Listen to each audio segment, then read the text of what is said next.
गेल्या 8 दिवसात बीड जिल्ह्यात दारूच्या कारणावरून सख्या नात्यातील लोकांची हत्या करण्यात आली आहे।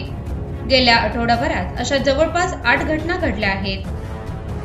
अंबेजोगाईच्या एल्ड येथे मुलाने आपल्या आईचा तर परळीत पुतण्याने चुलतीच्या नरडीचा घोट घेतला होता।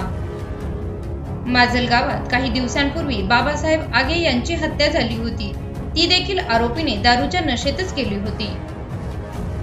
माजल गावात एका ढाबा चालकाचा मर्डर करण्यात आला होता, तो देखील दारूच्या बिलावरून झाला होता।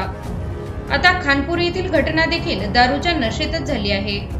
पोटच्या लेकासोबतच दारूचे पेग रिचवत असलेल्या बापाने लेकाचा खून केल्याची दुर्दैवी घटना आज सकाळी समोर आली आहे।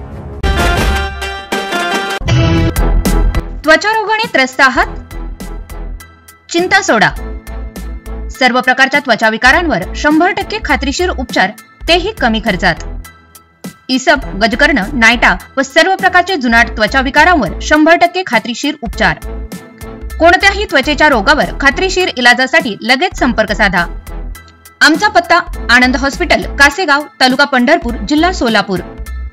अनेक वर्षांपासून रुग्णसेवेत असलेले डॉक्टर आनंदराव संभाजी गवळी। संपर्क 98 60 40 66 07 88 30 77 18 07। नशिबी आलेलं दारिद्र्य, त्यात दारूचं व्यसन, यातून संतापलेल्या बापाने उचललेलं पाऊल हैराण करणारं आहे।